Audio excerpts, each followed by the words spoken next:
Hello student, welcome in my biology classes. This is Julie Goyal. हम पढ़ रहे हैं 12th क्लास का chapter number 5, principle of inheritance and variation. आज की वीडियो में बेटा हम बात करेंगे सेक्स डिटर्मिनेशन। हमको बहुत अच्छी तरह से पता है कि जो सेक्स डिटर्मिनेशन प्रोसेस है उसमें जो नया अपकमिंग जो जनरेशन आने वाली है उसका सेक्स का डिटर्मिनेशन किस तरह का होगा, यानी वो मेल होगा या फीमेल होगा। ओके, तो आज की हम वीडियो में इसी टॉपिक पर बात करने वाले हैं, सेक्स डिटर्मिनेशन। यहाँ पर हम तीन तरह की बात करेंगे, एक तो लोअर इंसेक्ट में, बर्ड्स में और हनी बी में, और इसके बाद हम ह्यूमन सेक्स डिटर्मिनेशन की भी बात करेंगे। तो फर्स्ट ऑफ ऑल, जेनेटिक्स के जब तक पता नहीं था जेनेटिक्स के बारे में, तब तक सेक्स डिटर्मिनेशन को लेकर काफी सारी अफवाह थी जिसके बारे में पता नहीं था कि सेक्स डिटर्मिनेशन एक पजल की तरह था, कि आइडियाज नहीं थे कि किस तरह से जो अपकमिंग बेबी है वो मेल होगा या फीमेल होगा। तो एक साइंटिस्ट थे हैंकिंग इन 1891 में, इन्होंने सबसे पहले इंसेक्ट में इसको ऑब्जर्व किया था। और इंसेक्ट में उन्होंने ऑब्जर्व करने के बाद ये पता लगाया कि कई टाइप के जो स्पर्म होते हैं, एग्स होते हैं, उनके थ्रू ना जो सेक्स डिटर्मिनेशन होता है वो किस तरह से होता है। तो सबसे पहले हम बात करेंगे लोअर इंसेक्ट की। हैंकिंग ने भी सबसे पहले जो डिस्कवरीज या जो एक्सपेरिमेंट्स किए थे वो सारे के सारे लोअर कैटेगरी के इंसेक्ट्स पर किए थे, लाइक एज ग्रास होपर और कॉकरोच, ट्रू बग्स, जो छोटे छोटे जो लोअर कैटेगरी के जो इंसेक्ट्स होते हैं उन पर डिस्कवर किए थे। तो इन्होंने क्या देखा कि इसमें जो सेक्स डिटर्मिनेशन दिखता है वो किस टाइप का होता है, वो एक्सो टाइप का होता है। एक्सो टाइप मतलब क्या होता है कि इसमें जो हमें पता है कि जो भी क्रोमोसोम्स होते हैं, जितना भी सेट ऑफ क्रोमोसोम होता है उसमें से जो पेयर्स होते हैं वो ऑटोसोम और सेक्स क्रोमोसोम वाले होते हैं। तो ऑटोसोम्स होते हैं जो सारे के सारे क्रोमोसोम एक ही तरह के होते हैं, बस एक स्पेशल सेट होता है सेक्स डिटर्मिनेशन का जिसको सेक्स क्रोमोसोम बोलते हैं, उनमें वेरिएशंस देखने को मिलते हैं। जैसे कि हम बात करें एक्सो टाइप, या फिर जेड डब्ल्यू टाइप, या एच टाइप, या एक्स वाई टाइप से हम सभी फैमिलियर हैं क्या होता है। तो यहाँ पर एक्सो टाइप का मतलब क्या था कि जनरली हमें पता है कि जो फीमेल्स होती हैं उनमें जो क्रोमोसोम्स होते हैं एक्स एक्स होते हैं जो फीमेल को रिप्रेजेंट करते हैं, और जो मेल्स होते हैं वो एक्स वाई के होते हैं जो मेल्स को रिप्रेजेंट करते हैं। अब यहाँ पर कहने का मतलब ये है कि एक्सो टाइप का मतलब क्या हुआ, कि एक्सो टाइप का मतलब ये हुआ कि जो हैंकिंग थे जब इन्होंने इस पर ऑब्जर्वेशंस निकाले, एक्सपेरिमेंट किए, तो उन्होंने क्या देखा कि जितनी भी फीमेल्स थी सारी की सारी एक्स एक्स टाइप की थी, यानी उनमें होमोगैमेटी देखने को मिल रही थी, एक्स एक्स टाइप की थी, जो नॉर्मल सब में एक जैसे ही होता है। लेकिन जो मेल्स थे उसमें दो तरह के स्पर्म देखने को मिल रहे थे। ये एक स्पर्म था कि जिनके अंदर एक डेंस सब्सटेंस था, एक डेंस बॉडीज देखने को मिल रही थी, और दूसरा जो था उसके अंदर कुछ भी नहीं था, वो ब्लैंक था। ओके, तो ये जो एक्स जो इसमें दिख रहा था इसको उन्होंने बोला एक्स बॉडीज। क्या बोला इनको? एक्स बॉडी बोला, हैंकिंग ने इसको एक्स बॉडी बोला। अब कंडीशन ये थी कि जब इनमें फर्टिलाइजेशन होता है तो यहाँ पर क्या देखने को मिला कि जितने भी जो फीमेल्स हैं, देखो फीमेल्स जितने भी होंगे वो सारे के सारे इस टाइप के होंगे बेटा, है ना। और जितने भी मेल्स थे वो दो तरह के देखने को मिल रहे थे, एक तो इस तरह की और एक इस तरह की। अब यहाँ पर देखा गया कि जब किसी एग से जब इस तरह का स्पर्म आके फर्टिलाइज करेगा तो जिनका जो अपकमिंग जो जनरेशन होगी वो हमें फीमेल देखने को मिली, यानी एक्स एक्स टाइप देखने को मिली। ठीक है ना। तो ये कौन सी थी बेटा? ये फीमेल्स बना रहे थे जिनमें डेंस बॉडीज थी, ठीक है ना। और जिनमें कुछ भी नहीं था, अगर ये इनसे फर्टिलाइज हो रहे थे तो वो मेल बना रहे थे। अब यहाँ पर एक्स जीरो मतलब क्या होता है? एक्स जीरो मतलब means no extra chromosome here. इसका मतलब है कि जो स्पर्म में उनमें केवल दो तरह के स्पर्म देखने को मिल रहे थे, एक में तो एक्स बॉडीज देखने को मिल रही थी और एक में कुछ भी देखने को नहीं मिल रहा था। जो कुछ भी देखने को नहीं मिल रहा था वो मेल्स को रिप्रेजेंट कर रहा था। Getting my point? तो यहाँ पर क्या देखा कि जो प्रेजेंस थी उसी बेस पर हैंकिंग ने बोला कि जो डेंस सब्सटेंस है वो क्या है बेटा? वो एक्स बॉडी है। और जब ये एक्स बॉडी वाला स्पर्म जाकर एग से फर्टिलाइज करेगा तो ये बनाएगा फीमेल्स को, लेकिन टाइप बनाएगा ये फीमेल को। लेकिन अगर ये ब्लैंक बॉडी वाला एग से फ्यूज होगा तो ये बनाएगा मेल्स को। तो इसके बेस पर इसको एक्स बॉडीज बोला गया। और इस टाइप का जो सेक्स डिटर्मिनेशन है उसको एक्स ओ सिस्टम बोला गया, यानी कि इसमें अगर हम देखें तो लोअर इंसेक्ट में अगर 22 पेयर ऑफ द क्रोमोसोम्स यानी 23 टाइप के पेयर ऑफ क्रोमोसोम्स हैं, उसमें जो 22 होंगे वो क्या होंगे, सारे के सारे ऑटोसोम्स होंगे। हमें पता है जो ऑटोसोम्स होते हैं वो पूरी होल बॉडी में एक जैसे ही होते हैं, बस एक ही पेयर ऑफ क्रोमोसोम्स होता है जो सेक्स डिटरमिनेशन के लिए रिस्पॉन्सिबल होता है। तो वहां पर हमें क्या देखने को मिला, यानी फीमेल्स में जो ऑटोसोम्स कितने थे, फीमेल्स में जो ऑटोसोम्स थे वो 22 थे, और इसमें जो one pair of extra chromosome था जो सेक्स डिटरमिनेशन के लिए था फीमेल में, वो क्या था, वो था XX टाइप। और मेल्स में अपोजिट कंडीशन थी कि ऑटोसोम तो 22 थे, लेकिन इसमें जो एडिशनल जो मेल के लिए क्रोमोसोम था वो केवल और केवल X था, और वो X कौन था, ये X बॉडीज के बेस पर था, और जो दूसरा था वो था ही नहीं। यानी कि अगर हम इनमें क्रोमोसोम नंबर की बात करें तो फीमेल में जो क्रोमोसोम्स नंबर होते हैं वो पूरे 24 होंगे, 22, 23 एंड 24, लेकिन जो मेल्स होंगे उसमें केवल 23 होंगे, क्योंकि autosomes plus 1X chromosome. Getting my point. तो इस तरह से जो इंसेक्ट्स का जो एक्सो सिस्टम देखने को मिला वो किस में देखने को मिला, वो मिला लोअर इंसेक्ट में, लाइक इस ग्रास होपर हुआ, कॉकरोच हुआ, ट्रू बक्स हुए, इन सब में देखने को मिला। अब यहाँ पर हम कह सकते हैं कि जब इसमें जो मेल और फीमेल यानी कि न्यू प्रोजेनी में मेल प्रोड्यूस होंगे या फीमेल प्रोड्यूस होंगी, इसके लिए रिस्पॉन्सिबल कौन सा होगा बेटा, इसके लिए मेल ही रिस्पॉन्सिबल होगा, क्योंकि अगर ये जाकर किसी से भी, अगर ये किसी एक से भी जाकर इस एक्स क्रोमोसोम बनाएगा तो अगर वो 0 होगा तो वो क्या होगा, वो मेल को प्रोड्यूस करेगा, और अगर एक्स से एक्स ही फ्यूज करेगा तो वो क्या होगा, वो फीमेल बनाएगा।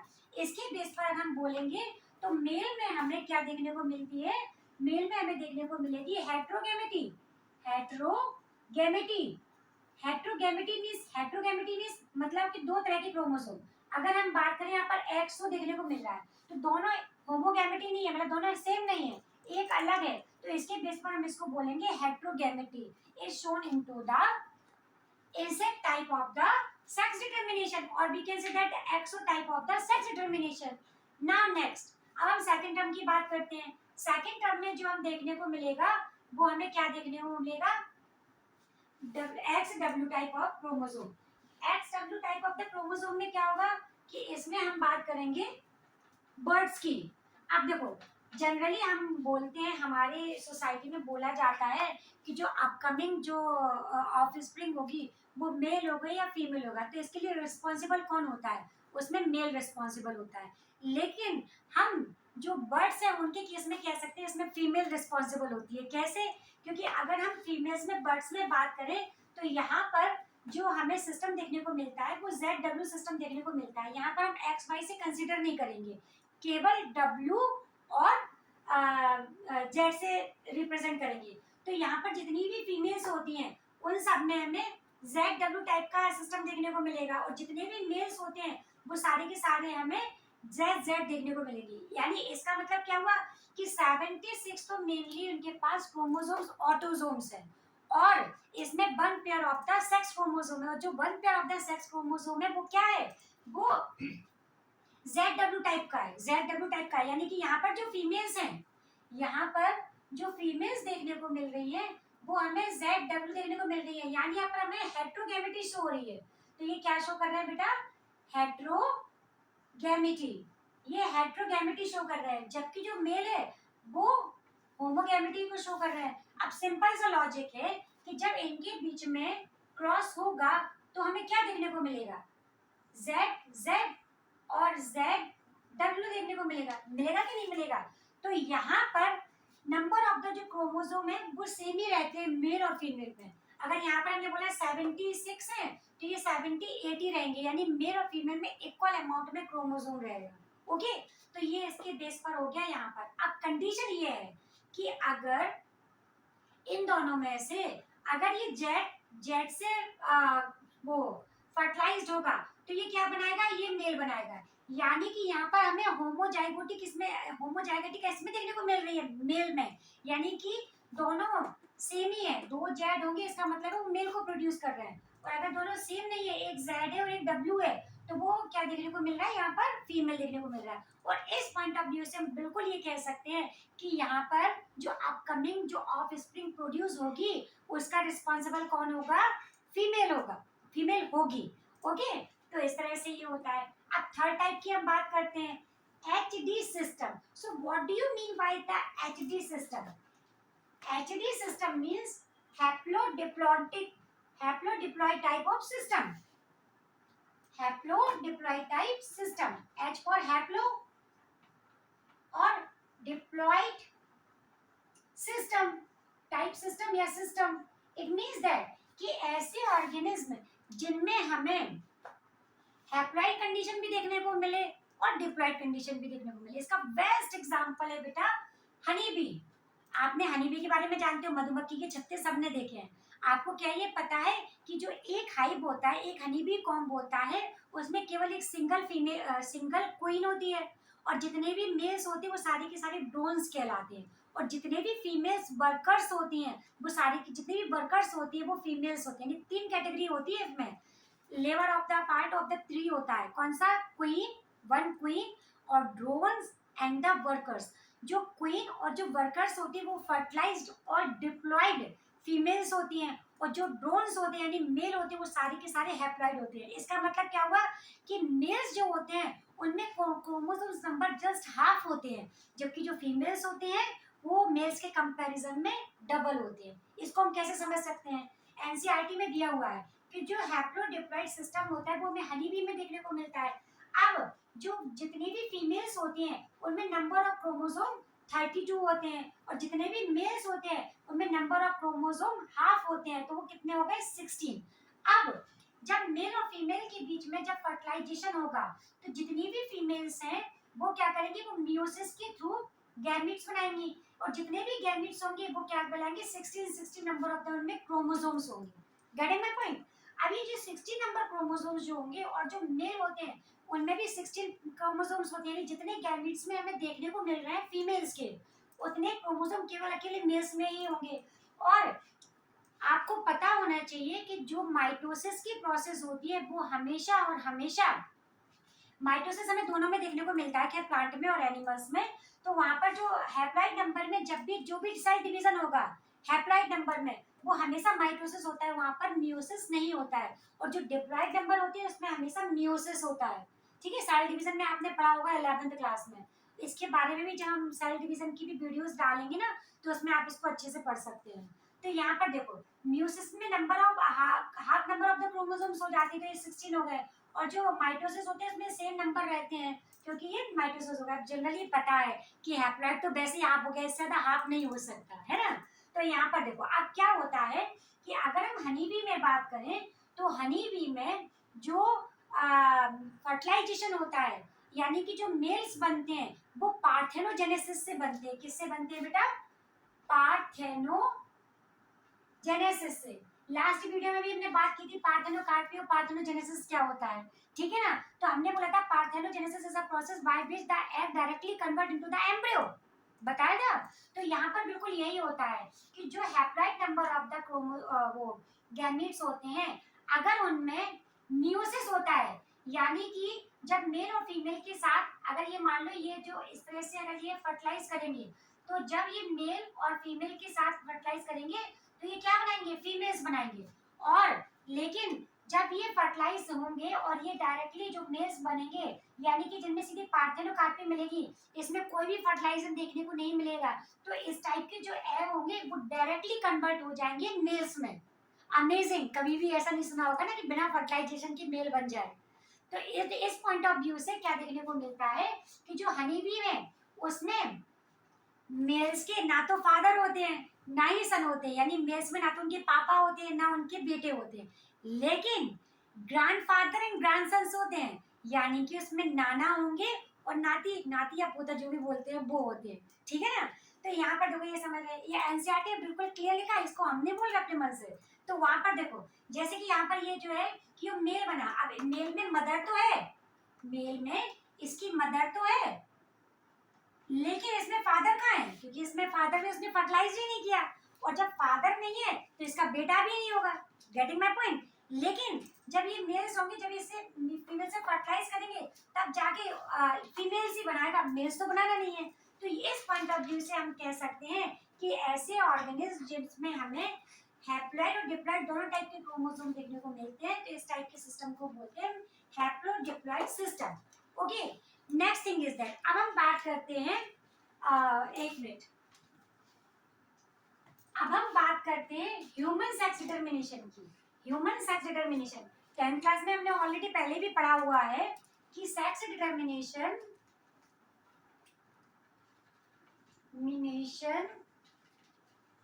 इन ह्यूमन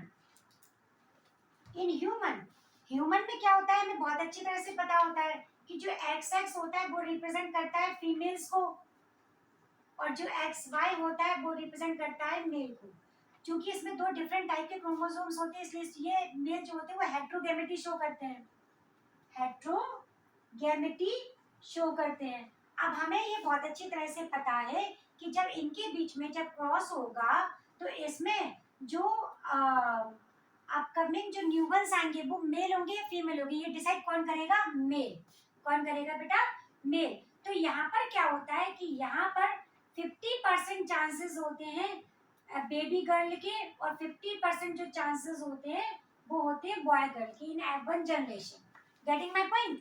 तो यहाँ पर कहने का मतलब ये है कि हमारी सोसाइटी में जिस तरह से जो बेबी गर्ल्स होती हैं उनके लिए मदर को ही रिस्पॉन्सिबल किया जाता है कि ये बांझ है या फिर इसको बच्चे हुए तो इसी ने लड़की पैदा की लड़का पैदा नहीं किया. कई सारे पंडित जानते रिया वो तांत्रिक वांत्रिक विद्या करते हैं ना, तो ये बायोलॉजिकल लैंग्वेज से के पॉइंट ऑफ व्यू से बिल्कुल गलत है. क्योंकि इसमें जो रिस्पॉन्सिबल होता है वो हमेशा मेल ही रिस्पॉन्सिबल होता है, इसमें फीमेल रिस्पॉन्सिबल नहीं होती है. क्यों नहीं होती है? सिंपल सी बात पता है कि जब स्पर्मेटोजेनेसिस में यानी स्पर्म के फॉर्मेशन में जो एक्स वाई होता है इसमें कई तरह के स्पर्म बनते हैं. एक्स टाइप स्पर्म भी बनेगा, वाई टाइप स्पर्म भी बनेगा. जबकि फीमेल में जितने भी ओवम बनते हैं एग बनते हैं वो सारे के सारे एक्स एक्स टाइप के बनते हैं. अब डिपेंड करता है कि मेल का अगर एक्स वाला इससे क्रॉस होगा तो फीमेल बनाएगा और अगर ये इससे क्रॉस करेगा तो वो मेल बनाएगा. Getting my point? तो इस पॉइंट ऑफ व्यू से हम बोल सकते हैं कि जो मेल्स होते हैं वही रिस्पॉन्सिबल होते हैं नेक्स्ट जनरेशन में आने वाले बेबीज के लिए. वो बेबी मेल चाइल्ड होगी या फीमेल चाइल्ड होगी. अब one more thing is that here I want to explain to all of you कि जो सोमैटिक सेल्स होती है, देखो मियोसिस और माइटोसिस. ह्यूमन बॉडी में या एनिमल बॉडी में जो मियोसिस होता है वो हमेशा सेक्स ऑर्गन में देखने को मिलता है, जैसे हम बात करें टेस्टिस या ओवरी में, ठीक है ना. लेकिन जो माइटोसिस डिवीजन होता है वो हमें सोमैटिक सेल्स में देखने को मिलता है. अब सोमैटिक सेल्स क्या होती हैं? पूरी बॉडी की जितनी भी सेल्स होती है वो सारी की सारी सोमैटिक सेल्स होती हैं. अब हम बात करें तो ये diploid number of the chromosomes होते हैं, 24 क्रोमोसोम्स होते हैं, है ना. फिर अगर हम गैमेट्स की बात करें, अब यहाँ पर हम क्या बताना ये चाह रहे हैं कि अगर आपके सामने एक मेल की और एक फीमेल की सोमैटिक सेल्स रख दिया जाए तो क्या आप उनको पहचान सकते हैं उसमें से मेल कौन सा है और फीमेल कौन सा है? हम पहचान सकते हैं. कैसे? कि जो डिप्लॉयड सेल्स होती हैं मेल और फीमेल में, तो देखो क्या होता है कि जो हम सेक्स क्रोमोसोम की बात कर रहे हैं कि ऑटोसोम्स के अलावा जितने भी क्रोमोसोम होते हैं वो एक्स एक्स टाइप के होते हैं और जो मेल्स में जितने होते हैं वो एक्स वाई टाइप के होते हैं. अब सोमैटिक सेल्स को तो ये तो डिटरमाइन नहीं करना है कि मेल या फीमेल, तो यहाँ पर जो बाई क्रोमोसोम होता है सोमैटिक सेल्स में वो इनएक्टिव हो जाता है क्योंकि उसको मेल्स की कैरेक्टरिस्टिक्स को शो ही नहीं करना है. क्योंकि मेल के जो भी कैरेक्टरिस्टिक्स है वो कहाँ पर शो होंगे? वो सेक्स क्रोमोसोम में होंगे जहाँ पर स्पर्म का फॉर्मेशन होगा. लेकिन सोमैटिक पूरी बॉडी में तो नीट नहीं होती है, लेकिन जो एक्स क्रोमोसोम होते हैं वो एक्टिवली पार्टिसिपेट करते हैं पूरी बॉडी में. तो यहाँ पर क्या होता है कि जो बाई क्रोमोसोम होता है, वैसे भी जो बाई क्रोमोसोम होता है ह्यूमन बॉडी में, वो अगर हम उसका शेप देखें तो एक्स के कंपैरिजन में ये क्रोमोसोम का जो सेट होता है वो छोटा होता है, ठीक है ना. ये क्रोमोसोम छोटा होता है. और जो सोमैटिक सेल्स होती है तो इन somatic cells by chromosome get the inactive, यानी इनएक्टिव रहता है, यहाँ पर इसका कोई रोल ही नहीं है. तो यहाँ पर जो इनएक्टिव हो जाता है तो जो बाय क्रोमोसोम होता है वो बार बॉडी में चेंज हो जाता है, इस तरह का एक डॉट जैसा बना रह जाता है. और ये जो इसको क्या बोलते हैं? इसको बोलते हैं बार बॉडीज. बार बॉडीज ये भी जो हमने एक्सप्लेन किया between the line of the NCERT explain किया। तो ये बार बॉडीज क्या होती हैं? कई बार ऐसे क्वेश्चंस पूछने में आते हैं कि पूरी बॉडी में एक्स वाई क्रोमोसोम्स होते हैं, तो जो सेल्स होती है स्किन या किसी भी स्टमक सेल है सारी सेल्स में, क्योंकि एक्स वाई तो हमें मिलेगा मेल और फीमेल में, तो बाई क्या है, बाई का कोई रोल नहीं होता, तो वो जो बाई क्रोमोसोम होता है वो इनएक्टिव हो जाता है और इनएक्टिव फॉर्म में वो पड़ा रहता है, तो वो किसके फॉर्म में कन्वर्ट हो जाता है, वो बार बॉडीज के फॉर्म में कन्वर्ट हो जाता है। Getting my point? I hope समझ में आया होगा। तो ये था हमारा पूरा का पूरा सेक्स डिटरमिनेशन। आज का वीडियो थोड़ा सा लंबा हो गया ना, लेकिन कोई नहीं, इसको आराम से समझिए, आपको बहुत अच्छे से समझ में आएगा। तो थैंक यू। अगर आपको वीडियो पसंद आए तो लाइक एंड सब्सक्राइब जरूर करिए।